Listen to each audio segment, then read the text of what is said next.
Saludos amigas, amigos. Ustedes sintonizan Acento TV y este es su espacio de entrevistas y comentarios a partir de ahora. Recuerden ustedes que nos están sintonizando en el canal 38 de Claro TV, en los canales 39 y 439 de Altiz y en el canal 41 de Star Cable de Santiago de los Caballeros. También a través de las páginas acentotv.do y acento.com.do. El tema de este día, en A Partir de Ahora, una entrevista con el doctor Ramón Emilio Concepción, abogado, político, de hecho aspirante presidencial por el Partido Revolucionario Moderno. Con el doctor Concepción vamos a hablar del proceso de elección de jueces en las altas cortes, que está en proceso en el Consejo Nacional de la Magistratura. Y también vamos a abordar temas políticos y económicos de interés general. Vamos a una brevísima pausa antes de empezar la conversación.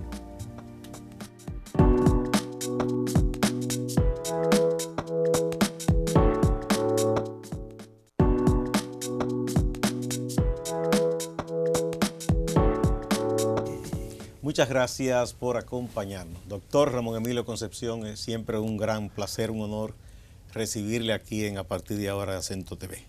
El honor siempre será mío y muy contento de estar una vez más. Bueno, usted en su doble condición de un hombre político, un hombre que hace opinión pública, pero además de abogado, de jurista, hizo unos señalamientos que me gustaría que refresquemos respecto al proceso de elección que ha comenzado en el Consejo Nacional de la Magistratura de jueces, por lo menos para dos de las altas cortes, el Tribunal Constitucional y la Suprema Corte de Justicia.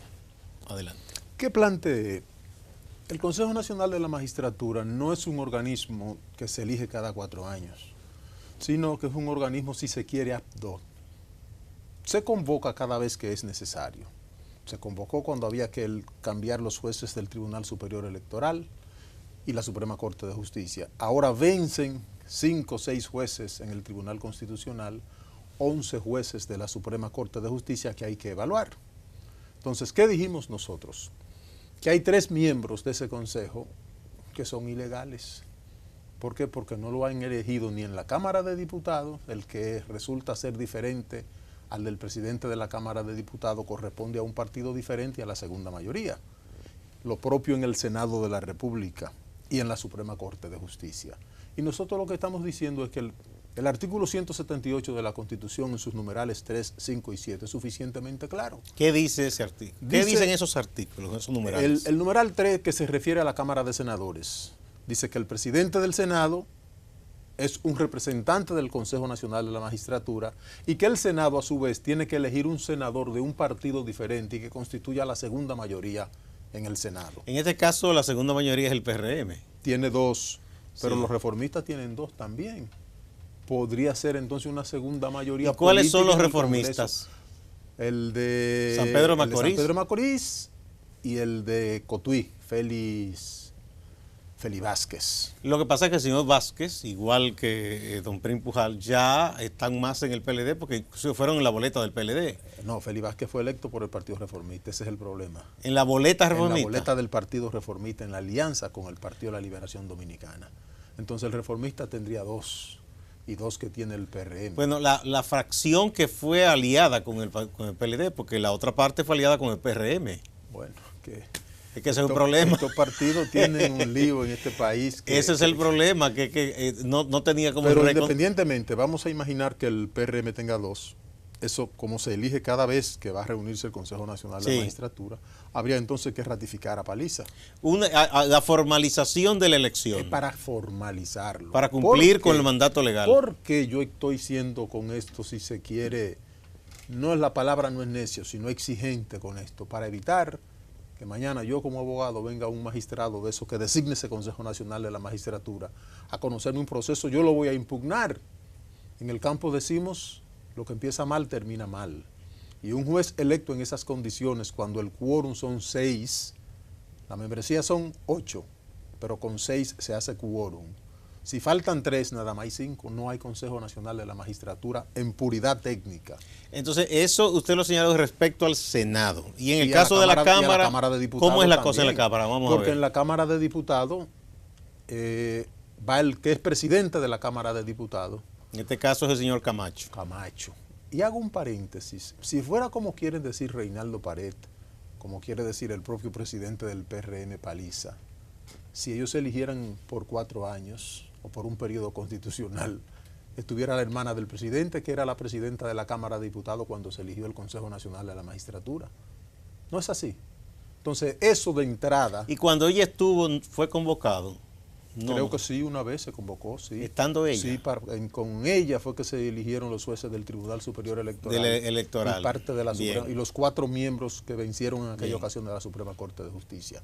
En esto lo que hay que cuidar, la ¿y quién es, perdón, doctor, Gustavo, el que representa al bloque mayoritario segundo de la Cámara? ¿Quién es en este momento? ¿Quién es el miembro? Josefa Castillo. ¿Por qué usted dice que ella tampoco fue electa? Porque no la ha elegido la Cámara de Diputados. O sea, igual que en el Senado, no se formalizó. E igual que en la Suprema Corte de Justicia, que insisten en poner a Fran Soto, y esto agrava más la situación en el caso de la ¿Por qué en el caso del Porque magistrado Fran Soto va a evaluarse para aspirar continuar en la Suprema Corte de Justicia. Entonces, él va a ser juez y parte. Él se va a autoevaluar. ¿Así va de robo? No, esas son las locuras. Por eso es que yo digo que a nosotros desde 1996 nos está gobernando una locura colectiva. Los PLDistas entienden que en el poder se puede hacer cuanto le dé la gana a ellos y que las formas sustanciales, porque esto no es un requisito meramente formal, como diríamos los abogados, es un requisito sustancial. Es que son 8 miembros y hay 3 que no están nombrados, que no están ratificados ni nombrados. Luego, todo lo que surja de esa convocatoria que hizo el presidente va a tener problemas en el futuro, se lo aseguro. ¿Podrá ser atacado con un recurso de inconstitucionalidad? Sí, por vía principal, porque es la Constitución que se está violando en este caso. El artículo 178, numerales 3. Doctor, usted vio las respuestas que dio, en ese caso siendo de portavoz de la reunión del Consejo, por mandato del presidente, el presidente del Senado y secretario general del PLD, Reinaldo Pared. Hubo preguntas que le hicieron los periodistas. Él dijo respecto a una carta que hicieron llegar o que enviaron varias organizaciones, con algunos puntos de interés y de preocupación parecidos a los suyos, aunque no tan amplios así como usted lo ha expuesto, y también porque se ha hablado específicamente del juez Fran Soto, ¿no? Es más grave esta, porque hay una carta que enviaron 100 y pico de magistrados. Que también ellos hicieron uso de la carta anterior de las organizaciones y de lo que usted había dicho también. Claro, son jueces de carrera y lo que le están pidiendo a la Suprema, designe un juez para que sea miembro del Consejo Nacional que sea de carrera. De los que ustedes tienen ahí que son jueces de carrera. Que entonces, no. Porque parecería que hay un desprecio a la carrera judicial. Un desprecio a todo. Reinaldo lo caracteriza ya no solo la prepotencia que siempre le indilgábamos. Los PLDistas ya de la arrogancia de la prepotencia han pasado a la insolencia. Entiende que todo le luce. Él se despacha con una respuesta media cantinflesca, porque es verdad que él es abogado, pero él es doctor en Derecho. Él ejerció muy poco, y por eso puede cometer el error que cometió de decir al estilo Cantinflas que lo que no está prohibido está permitido. En este caso, el problema es que, claro, la Constitución de la República establece cómo se eligen los miembros del Consejo Nacional de la Magistratura, cómo se convocan. Hay un reglamento que ellos pueden hacer algunas cosas, pero en principio tienen que ser designados uno por la Suprema Corte de Justicia, en este caso Fran Soto.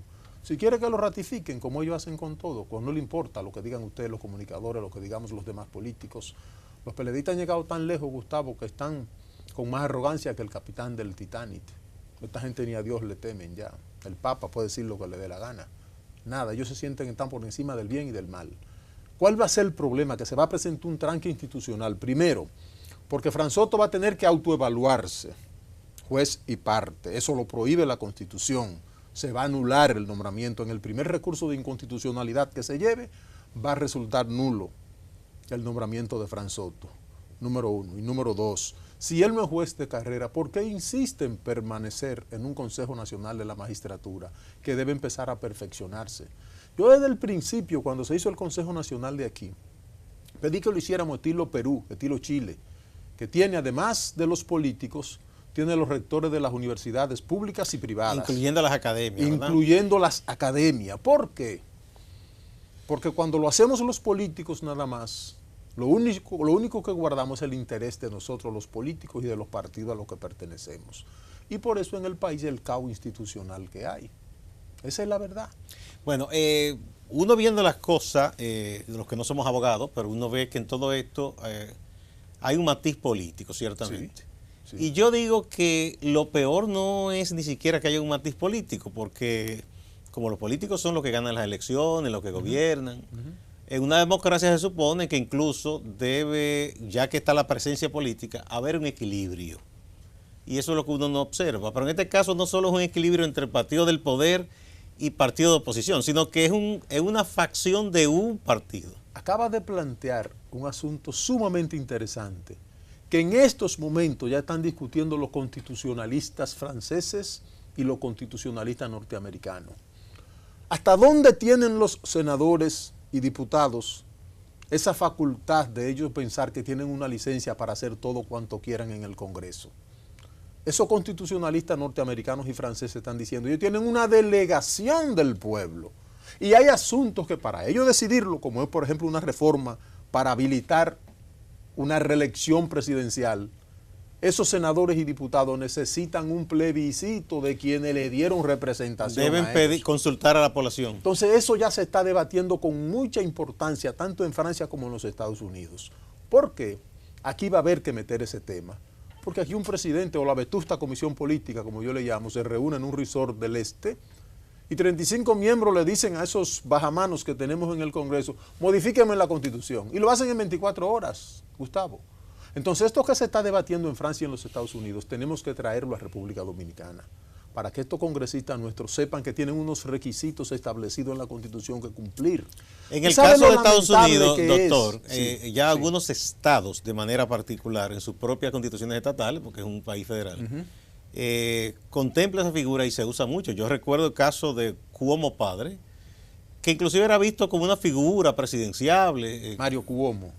Sí, antes de que fuera, ganó Clinton la candidatura, sí. Pero él no llegó a aspirar, porque tenía un problema de un déficit en el presupuesto del estado de Nueva York.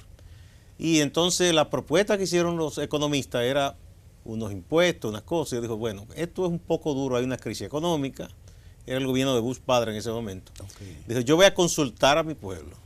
Y la gente le dijo que no. Y le dijo, no, como la gente dijo que no, yo no voy a pasar ese impuesto, ni lo voy a someter siquiera. Pero además, si yo no fui capaz de resolver eso en mi estado, no me siento, ¿verdad?, con el derecho de yo pedirle a toda la población norteamericana que me elija como candidato, ni como presidente. Es que esos son estadistas. Hay un gran ejemplo en la historia francesa también de Gaulle. Charles de Gaulle, una figura histórica. Histórica, legendaria de Francia. Un héroe. Cuando gana una elección con un 51.3, un hombre que llegó en un momento determinado a promediar en las encuestas 77, 78, él no se sentía satisfecho porque él entendía que Francia estaba dividida. Entonces le pidió a su pueblo de nuevo, después que gana las elecciones, vamos a un referéndum, a ver qué opinan. Y el referéndum le ratificó el 51.3. ¿Sabe qué hizo de Gaulle? Renunció. Sí. Se fue. Por eso cada vez la fila que va al cementerio donde está enterrado ese muerto, cada año se hace más larga, porque cada día Francia respeta más a ese hombre. No, el hombre que lideró la resistencia contra los nazis, un hombre muy importante. Nosotros en el país tenemos un grupo de politiqueros que tan pronto se juramentan lo que piensan en las próximas elecciones y qué van a hacer para reelegirse, a quién tienen que comprar, si tienen que violar la Constitución la violan. Y esa es la delicadeza. Nosotros o vamos a institucionalizar el país o vamos a ver qué hacemos. Volviendo al punto de partida que nos llevó a eso que estamos comentando ahora, ¿verdad? Sobre lo que son los políticos que consultan a sus pueblos, que respetan ese mandato, porque se supone que el mandato lo tiene el pueblo, y los que no.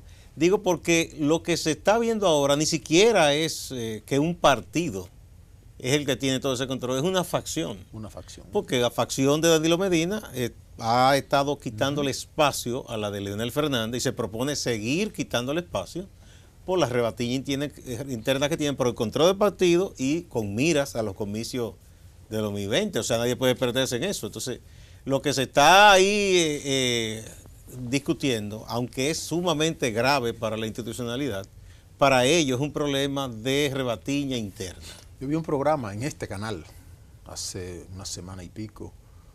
Entrevistaron al magistrado Subero Isa, al ex magistrado Subero Isa. Y la verdad que me sentí tan apesadumbrado como dominicano, porque Subero Isa, un hombre que fue presidente de Suprema Corte de Justicia. Y de la Junta Central también. De la Junta Central Electoral. Ahora tengo entendido que quiere ir al Tribunal Constitucional. Pero me sentí con el alma desgarrada cuando vi que él dijo que el presidente Medina todavía tiene abierta la posibilidad de que el Tribunal Constitucional le dé un periodo más. Porque ahora cuando se modifique con los nuevos magistrados... Él dice que pueden cambiar el veredicto anterior. Además dice que ese veredicto no fue de fondo. No, es que ahí es un error de él. Bueno, pero le estoy diciendo lo que él interpreta. Porque él tenía que ver que esa inadmisibilidad, si bien es cierto que no tocó el fondo, pero para ser honrado frente a la nación y honesto intelectualmente hablando, él debe decir que esa inadmisión se produjo bajo el argumento de que la Constitución del 2010 le dijo al Tribunal Constitucional que los asuntos que se había juzgado en Suprema Corte de Justicia adquirieron autoridad de cosa irrevocablemente juzgada, no la podía tocar el Tribunal Constitucional. Y como ya un caso semejante a ese se había tocado, por eso es que el tribunal dice, no, el 277 de la Constitución me dice que los aspectos que fueron juzgados en materia de constitucionalidad por la Suprema Corte de Justicia y adquirieron autoridad de cosa irrevocablemente juzgada, ya no se pueden volver a tocar aquí. Ese es el argumento. Bueno, a todo esto, doctor, ¿cuál debe ser? ¿Qué duele? Espérate, sí, Gustavo, bien, ¿qué bien. duele? A Clinton y a Obama le preguntaron cuando salían del poder si le hubiese gustado seguir siendo presidente. Y tenían popularidad alta. Con popularidad altísima los dos. Y dijeron, sería un honor, pero la Constitución lo impide. La Constitución dice que son 2 periodos y nunca jamás. Aquí andan un grupo de alabarderos diciendo que al presidente Medina se le está lesionando un derecho fundamental con ese nunca jamás. O sea, fíjese hasta dónde hemos llegado en la desfachatez Están tratando institucional. de llevarse de lo que ha ocurrido en Bolivia, en Venezuela y en Nicaragua. Que tratan de decir que eso es un derecho fundamental. Bueno, mire cómo está Nicaragua, mire cómo está Bolivia, mire cómo está Venezuela por hacer ese mismo argumento que están haciendo aquí. Y a eso es lo que yo he tratado de ver, cómo le evitamos al país. Los peleadistas están enloquecidos, están locos en el ejercicio del poder, están borrachos con tanto poder. Y es verdad, ya ni siquiera los peleadistas una facción. Ahí es que voy. Lo que quería preguntar era, antes que usted concluyera, es ¿cuál debe ser la actitud de la población consciente, la sociedad consciente y los sectores organizados? Porque algunos dicen, bueno, eso ya es un hecho. Como que se cruzan un poco de brazos, se desencantan. Esta gente no escucha a nadie, va a hacer lo que le venga en gana, ¿verdad? ¿Y qué se puede hacer? Pero ¿qué debemos hacer para tratar de incidir y que ese proceso resulte lo menos malo, para no decir lo mejor posible? Mire, hace tiempo, desde que lancé mi candidatura presidencial, advertí al país que teníamos que ir afinando una unidad monolítica, una unidad de movilización nacional nunca visto antes en la historia de la República Dominicana, para hacerle ver al PLD que cualquier cosa que ellos hagan, electoralmente hablando, hay que derrotarlo. Y que el país sepa y que ellos sepan que 6 meses antes de las elecciones del 20 tienen que estar derrotados. Ese pedimento mío ha caído en saco roto porque aquí todo el mundo cree que puede ser presidente o que puede ser senador con 3 pesos que tengan en los bolsillos y descuidan aspectos como ese que acaba de plantear. ¿Qué va a pasar en el país si un Consejo Nacional de la Magistratura irregularmente compuesto, con quórum precario, o no con quórum precario, perdón, sin quórum, porque hay 3 miembros que hasta que no se decidan, no son miembros del Consejo Nacional de la Magistratura?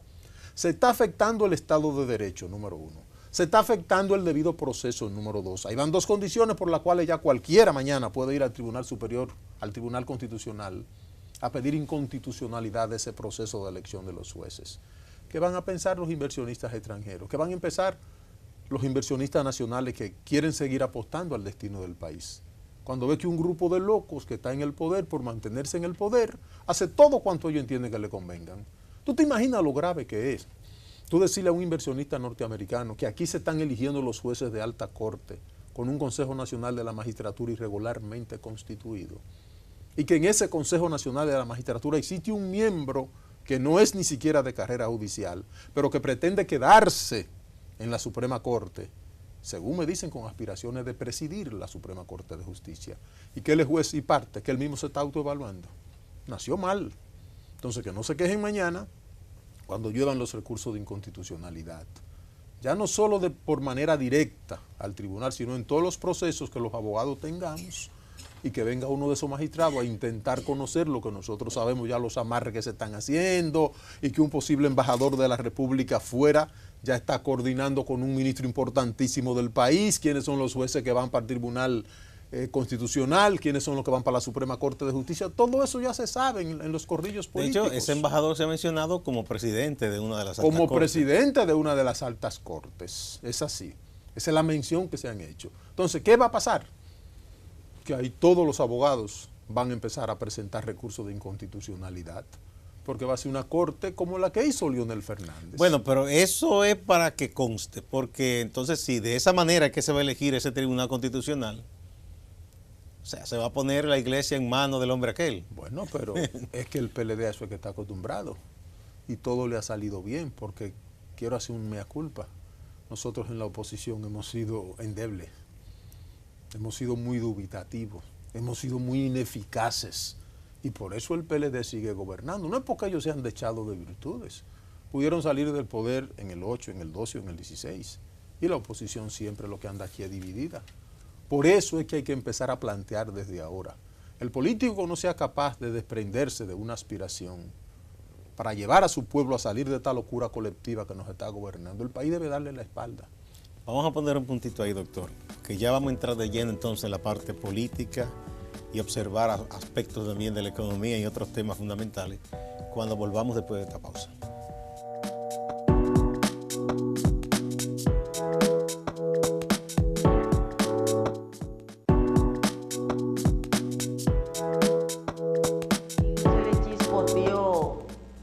El seguro la semana pasada, claro que eso no salió en los periódicos, y dijo que la deuda dominicana es virtualmente insostenible y que cualquier gobierno que venga no va a saber qué va a hacer con eso.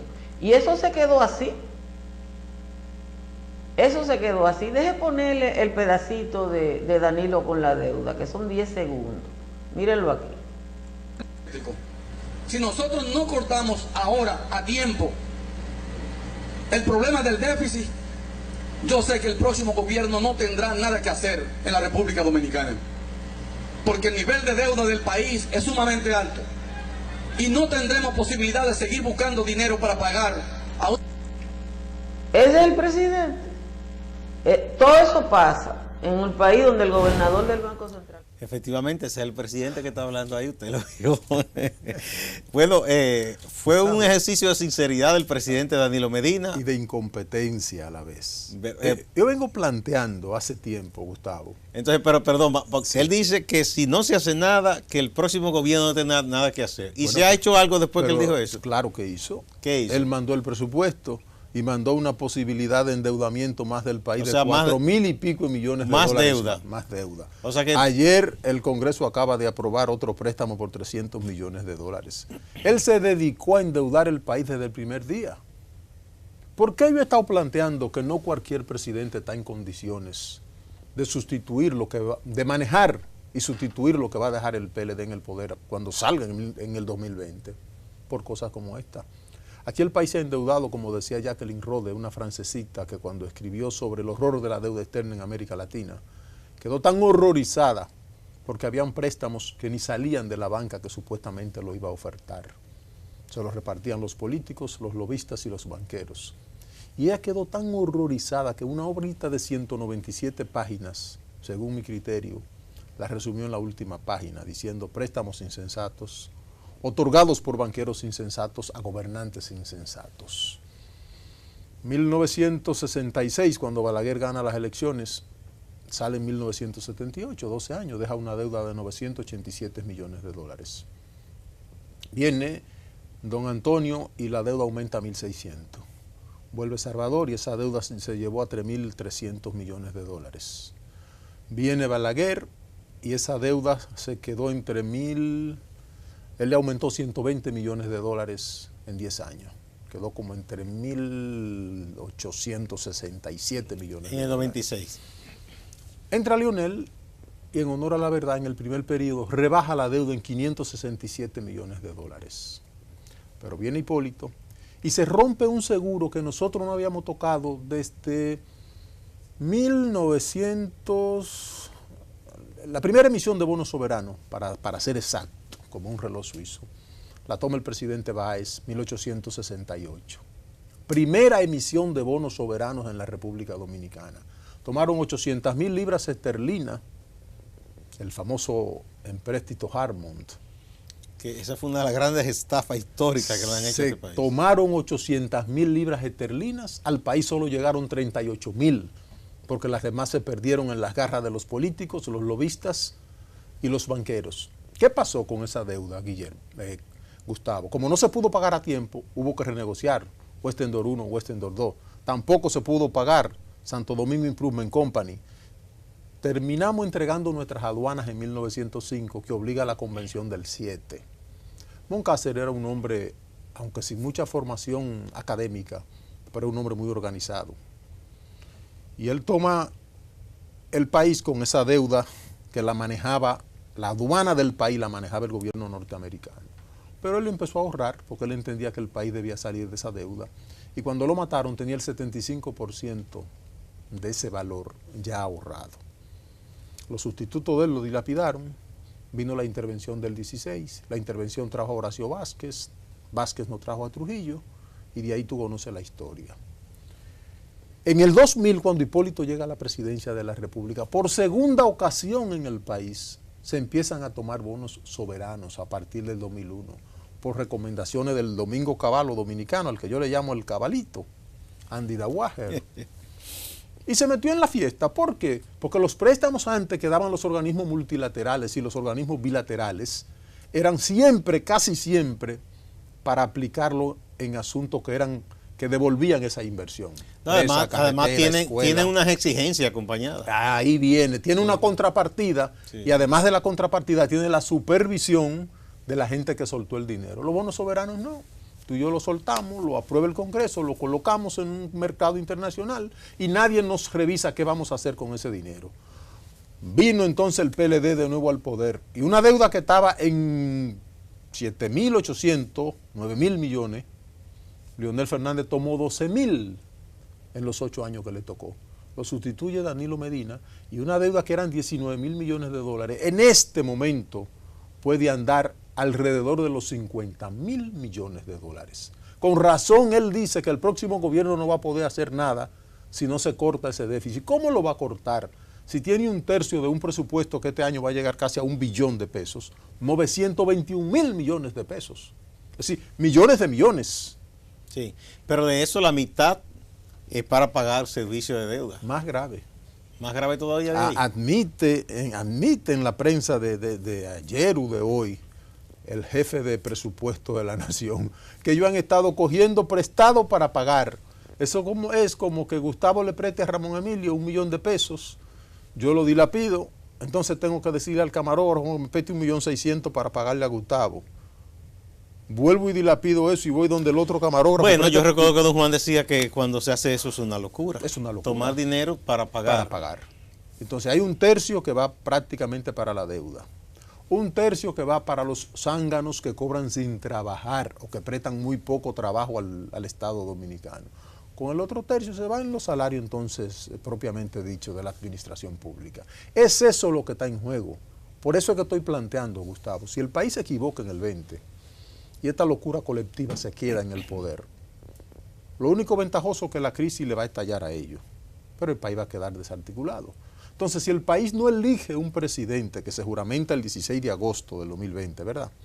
El 17 tiene que empezar un programa de reconstrucción económica de emergencia a nivel nacional, no solo en el distrito Santiago, no. El país está destrozado.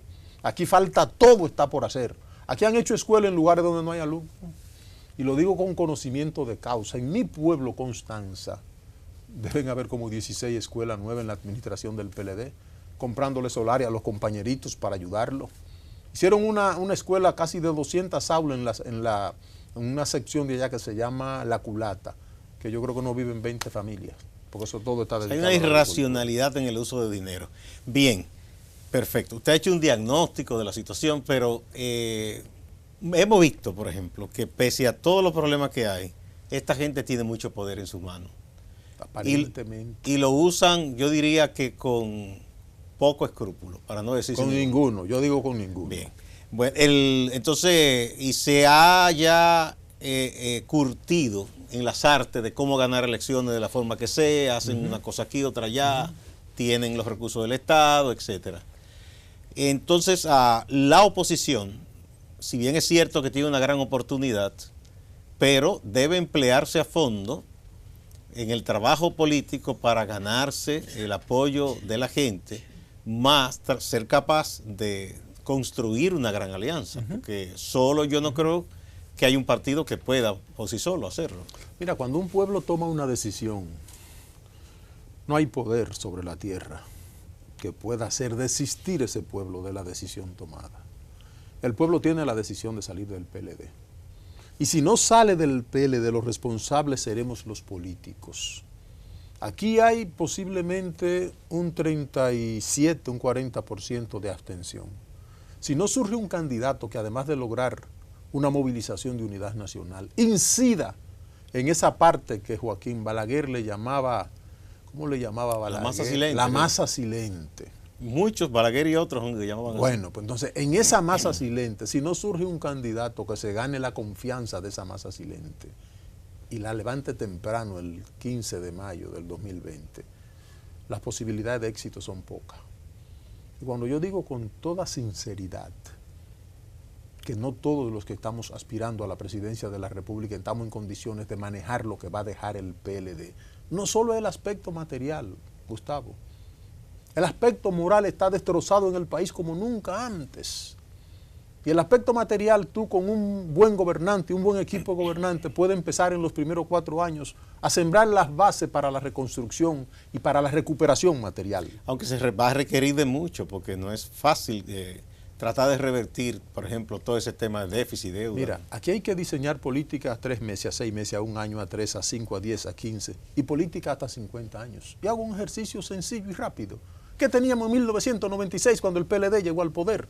Nosotros teníamos un eje industrial de desarrollo que iba desde la Máximo Gómez con John F. Kennedy hasta el puente de la cementera. Sociedad Industrial Dominicana, lavador, hispano, Indubán, marmolería, fábrica de sacos. Todo eso desapareció. ¿Por qué? Porque ellos están en el gobierno y están en el negocio de las importaciones. ¿Sabes lo lamentable que es decirle a un país como este que aquí se está importando guineo? Y la gente que produce el guineo nuestro en la línea noroeste echándosela a los chivos, porque se están muriendo de hambre los chivos. Es cierto, guineo es tan importante. Por Dios, claro que sí. Ve a los supermercados ahora para que lo vea, que vienen hasta con la franja de esas multinacionales. Pero precisamente recientemente los productores de banano de aquí tenían un problema porque tenían un excedente y lo que el gobierno había prometido era que les iba a comprar ese excedente. Hubo un excedente porque parece que no calificaban con los requisitos que tienen para llevarlo a Europa, a los Estados Unidos. Y lo más lógico es que el gobierno debió responder por eso. Pues no, lo que hicieron fue importar guineo y los productores de guineo nuestros de la línea tuvieron que echarle su guineo a los chivos. Pero salió en la prensa muchísimas veces, los chivos alimentándose con guineo. Bueno, menos mal que se lo comieron los chivos. Entonces, Gustavo, el PLD ha enfermado el alma nacional. El comportamiento de los PLDistas del poder, el ser nacional está enfermo. Y curar el alma de un país no se cura de la noche a la mañana. Mire, hay un aspecto, yo lo he hablado con varios políticos de los que tienen una visión más crítica de las cosas y algunos han hecho alguna propuesta. En eso que llaman la transferencia condicionada de fondos, que son los subsidios, o que muchos dicen las políticas sociales, que se supone que eso debe ser algo muy focalizado y por un tiempo, y dándole entrenamiento a la gente que recibe esa ayuda para que deje de ser un dependiente de eso. Hay un ejemplo bueno. Pero aquí lo que se ha hecho es que ya estamos en 1.300.000. Déjame darte este dato. Hay un ejemplo bueno ahora mismo en el presupuesto de salud pública. A la parte que se dedica a curar la gente que sufre el VIH. Creo que le tienen asignados 600,000 pesos. A la Fundación de la Hermana del Presidente de la República le tienen asignado 6 millones de pesos. Caramba, qué desequilibrio. O sea, fíjate qué es lo que está pasando. Es una irracionalidad total en el manejo del aparato público. Pero a donde iba, doctores, tenemos esa cantidad de personas, 1.300.000. Recuerdo, siempre lo cito, el Fray Beto de Brasil. Él es el padrino de Lula. Sí. Son muy amigos y todo. Sí. Lula le pidió cuando llegó al poder que dirigiera esos programas sociales. Cuando él los examina, le dice, no, mi hijo, yo no me puedo asumir esto, con todo respeto. Y él le pregunta por qué, y él lo que dice es lo yo que escribir. Le dice, no, porque con eso ustedes van a ganar elecciones. Pero esa gente no va a salir de la pobreza, va a ser un pobre esclavizado con esa tarjeta, con esa ayuda. Y eso no es honesto. Entonces, ese 1.300.000 que tenemos aquí, yo lo multiplico por 2 porque cada uno de esos seguro que tiene 1 o 2 personas que también dependen de eso. Y eso es un caudal de votos cautivos. 2 millones de votos cautivos posiblemente tenga el PLD. O quizá un poco más, si uno lo calcula, porque cada una de esas personas... Conservadoramente 2 millones, exacto, pero es un buen monto. Entonces, a esa gente hay que convencerla de que no se le va a tirar al olvido, pero al mismo tiempo que se va a hacer algo diferente a eso de mantenerlo como dadivosos, no, yo pienso permanente. Pienso diferente a ti. Esa es una parte del ser nacional que está enfermo. Y tú tienes que curarlo desde el poder con un bisturí. Entrar con un bisturí y curar esa enfermedad terminal que tiene ese paciente del país. Es que el candidato que surja en la oposición, llámese Juan, llámese Pedro, Ramón Emilio, Gustavo, Joel, como se llame, tiene que devolver la confianza a este país. Tiene que incidir en esa abstención que puede rondar el 50% dependiendo del candidato.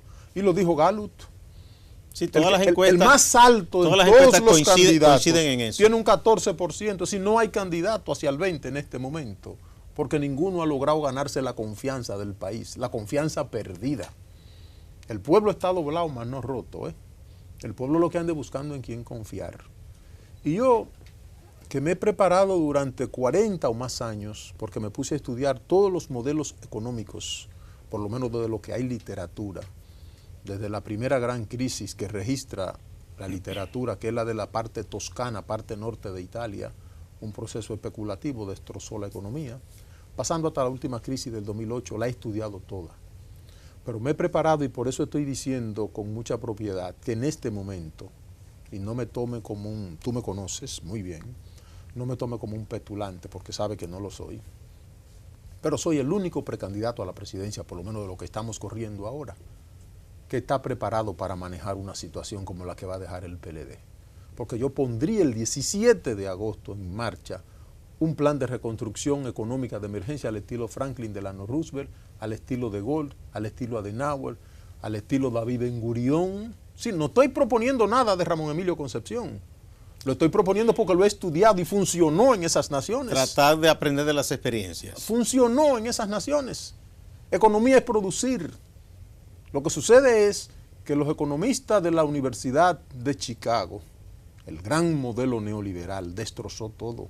Recuerda cuando tú estabas en el periódico Hoy, todas las advertencias que hice a tiempo con los artículos que me publicaban ustedes 2 y 3 veces a la semana a veces, advertí sobre la privatización de la energía y dije que iba a ser la más ineficiente y la más cara del área. Vendieron todo lo que nos había costado 104 años de lágrima y sudor. Ahora están haciendo una bendita Punta Catalina que, según dicen algunos expertos, podría terminar costándonos 4.000 millones de dólares. Ellos dicen que 1.900. Por ejemplo, en ese caso, ¿qué usted haría, doctor? Japón es la solución. Japón nos ofertó a los dominicanos, y yo pedí en aquel momento cuando salió eso en la prensa, pedí una entrevista con el honorable embajador japonés de la época. ¿Y sabe lo que me dijo, Gustavo? No lo entiendo a ustedes los dominicanos. ¿Por qué, eminencia? Japón siente una deuda de gratitud eterna con ustedes, que no la pagaríamos nunca.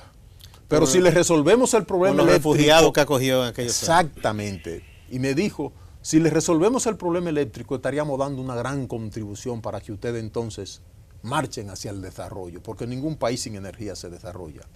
Y nos ofertó construir 3 grandes plantas con un financiamiento a 30 años. ¿En qué año fue 1%, 1999. Está en primera plana del periódico Hoy. Sí, sí.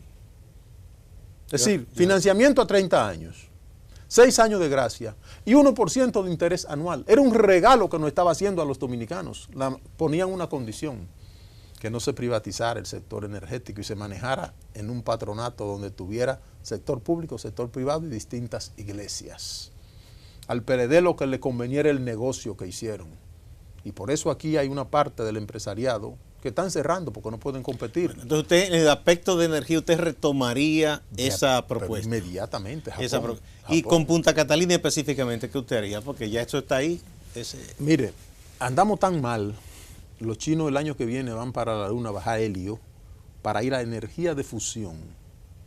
Nosotros estamos yendo a energía de carbón. Cuando el mundo entero está desechando la energía de carbón, aquí había que cogerse unos cuartos y meter el país en ese lío. Y ahora están ofertando vender el 50% en 1.000 millones. Y yo pregunto, ¿quién va a cargar con el costo financiero de Punta Catalina? El financiamiento aparente, porque uno no sabe, son 2.000 millones. ¿Qué tiempo tiene que se tomaron esos 2.000 millones de dólares prestados? Si se lo venden a usted como inversionista prestado en 1.000, le están haciendo un regalo. Porque el Estado se va a quedar con la deuda que tiene frente al organismo que financió esa bendita planta Punta Catalina. ¿Quién va a coger el costo financiero? Pero hay más, porque ahora vemos el fondo de más de 300 millones, más. Ese es otro. Más de 700 millones que está exigiendo el consorcio. Que el Banco de Reserva. Ojalá que no terminemos pagando. El Banco de Reserva va a tener que explicar muy bien cuando eso salga a la luz pública, las condiciones en que dio esos préstamos. Pero nosotros, y vuelvo al origen, advertí lo que iba a pasar con la seguridad social. Advertí lo que iba a pasar con las privatizaciones de todas las empresas. Cuando hablan de privatizar puertos y aeropuertos, dije que iba a pasar lo que pasó en Argentina. En Argentina lo privatizaron, el Estado tuvo que retomarlo de nuevo porque lo cogieron para contrabandear. Así como está aquí que todos los días tú coges la prensa y todos los días hay un cargamento de droga, cargamento de trata de blanca, de armas. Argentina era igual, con un agravante. Había que cambiar los perros cada 3 meses porque olían tanta cocaína de la que pasaba por puerto y aeropuerto que perdían el olfato. Y los perros había que cambiarlos cada 3 meses. Observe cómo anda República Dominicana. Somos un puente ideal para el narcotráfico. Entonces aquí se necesita un gobierno enérgico que ponga el interés general de la nación, el bienestar general de la nación dominicana por encima de los negocios y de las conveniencias. Señores, aquí acaba de pasar algo y voy a dar un salto que tú dirás, bueno, ¿y por qué se me sale el hombre de la entrevista? Bueno, aquí acaba de mandar una señal. Aquí han condenado al ingeniero Leonardo Faña en la corte. Yo lo descargué en primera instancia mientras fui su abogado. Quedó con una indemnización de que por una falta, porque dijo 19 veces mafioso, 500,000 pesos. Yo no seguí siendo su abogado en la corte, él tuvo otros abogados, pero lo condenaron a prisión. Gustavo, aquí no existe prisión por difamación, porque la abolió el Tribunal Constitucional desde el 2016 con su sentencia 0075. No existe prisión. Condenaron a Leonardo Faña a 6 meses. ¿Tú sabes cuál es la señal que está mandando ese Estado arrogante, ese Estado parejero, prepotente, insolente que está gobernando a los dominicanos? ¿Cuál es la señal? No aceptamos crítica y el que nos critique no lo vamos a matar porque ya no se mata. Pero eso ya no es democrático. Pero no es democracia. No es democracia. Hay un principio antiquísimo del derecho romano. Nula pena sin ley previa. Nula es la pena si no existe una ley previa. No hay ley que castigue con prisión la difamación, porque no existe texto jurídico. Han condenado a un hombre sin que exista una ley que castigue el supuesto delito por el cual lo están persiguiendo. ¿Te das cuenta la gravedad de lo que está pasando en el país? Entonces el país tiene, también la indiferencia del país tiene que dejarla. Colombia, Luis Carlos Galán Sarmiento, uno de los hombres más formidables que tuvo el siglo XX en Colombia, abogado, psicólogo, tenía unas elecciones ganadas, lo mataron 30 días antes del proceso electoral. Hizo un estudio del comportamiento de la sociedad colombiana. La dividió en 3 hemisferios. Dijo, arriba están los que tienen todo el poder económico y el poder político de Colombia. Saben que Colombia no va bien, saben lo que hay que hacer para mejorar a Colombia, pero se comportan con cinismo, porque creen que la crisis no le va a tocar. En el medio están los indiferentes, decía Luis Carlos. A eso no le importa si Colombia vive, Colombia muere, son indiferentes. Y él dijo lo siguiente: me preocupa el tercer hemisferio, que son los radicales. ¿Cuáles eran los radicales? Paramilitares, narcotraficantes, narcoterroristas y políticos delincuentes de cuello blanco. Y él dijo, si no atendemos este tercer hemisferio, terminaremos perdiendo Colombia. Y todo el mundo sabe lo que pasó en Colombia. Vamos a una nueva pausa, doctor, con su permiso.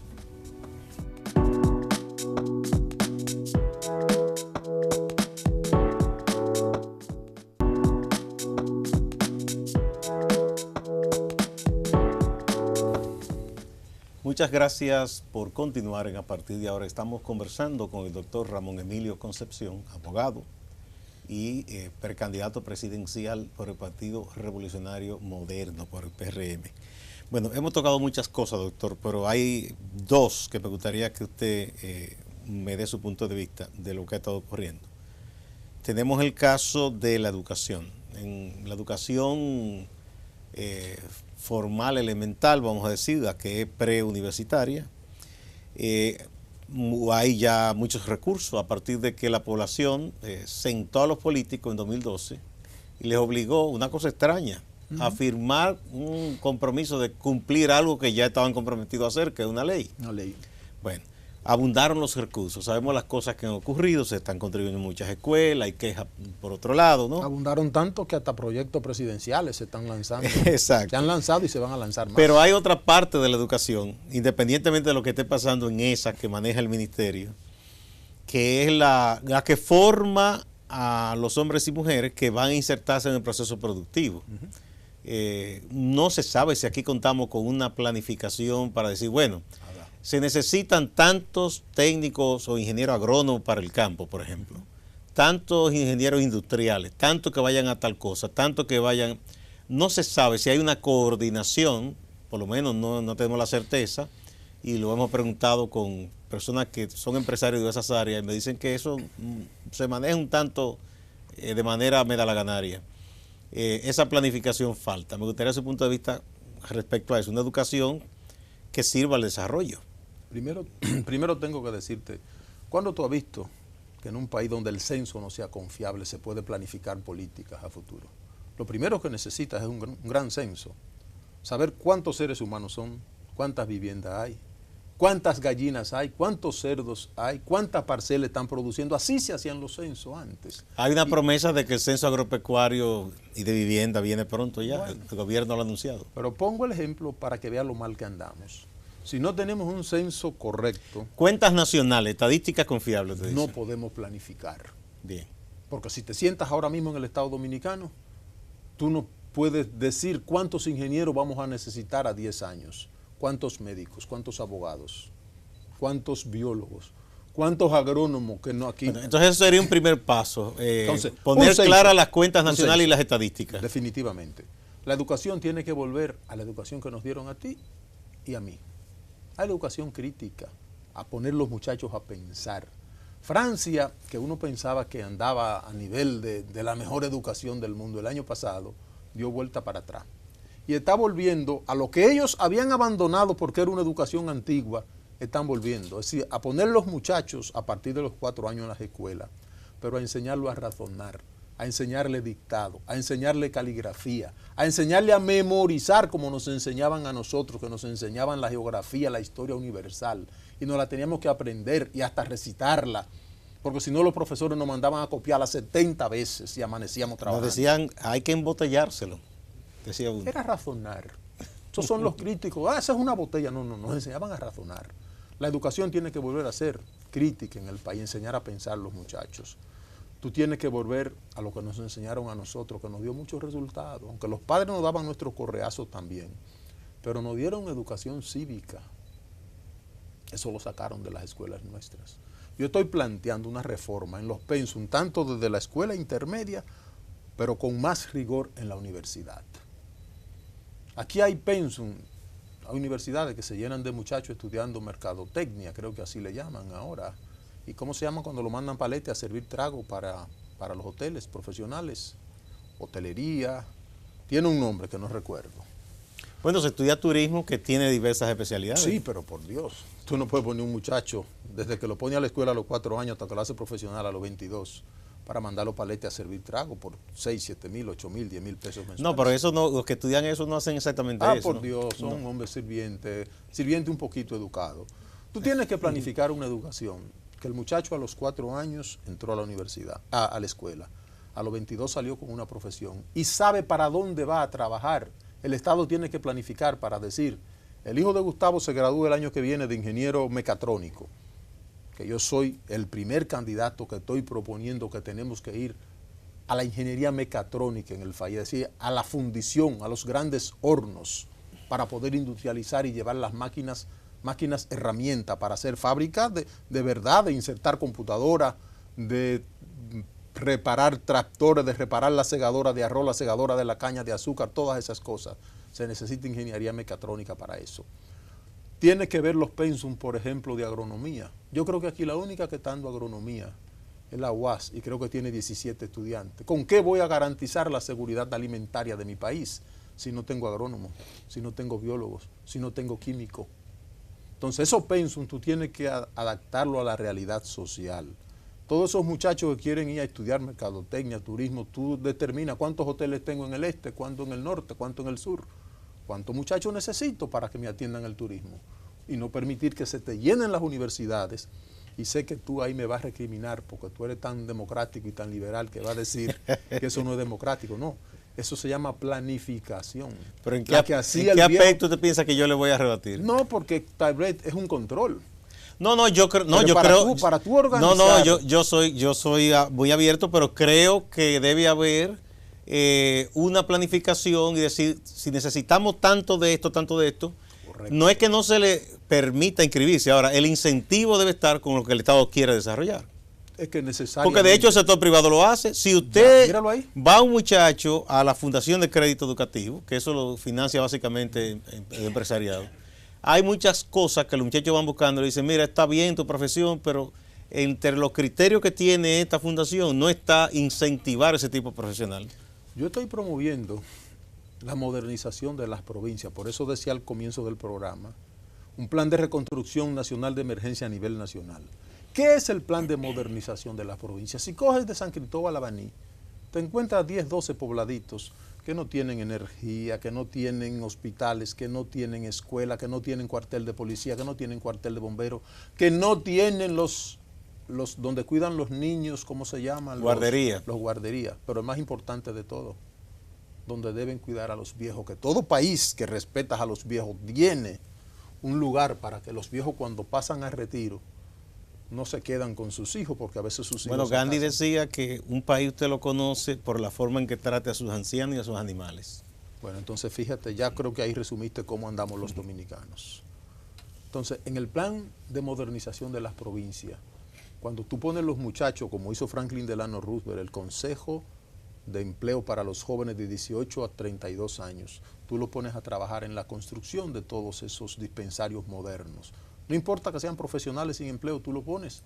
Si el médico que está pegando el blow ahí tiene la garantía que se va a quedar a trabajar en el hospital que se está construyendo ahí, con un salario digno, con un salario decente, ese médico va a poner todo su amor.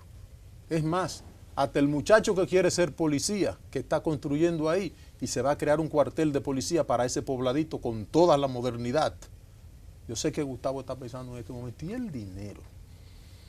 Aquí el problema no ha sido por falta de dinero. Aquí se está aprobando un presupuesto ahora de 1 billón. Faltan pesos para 1 billón, es decir, 1 millón de millones. Y el endeudamiento se llevó de 1978, que eran 3.800 millones de dólares, casi a 50.000 ahora.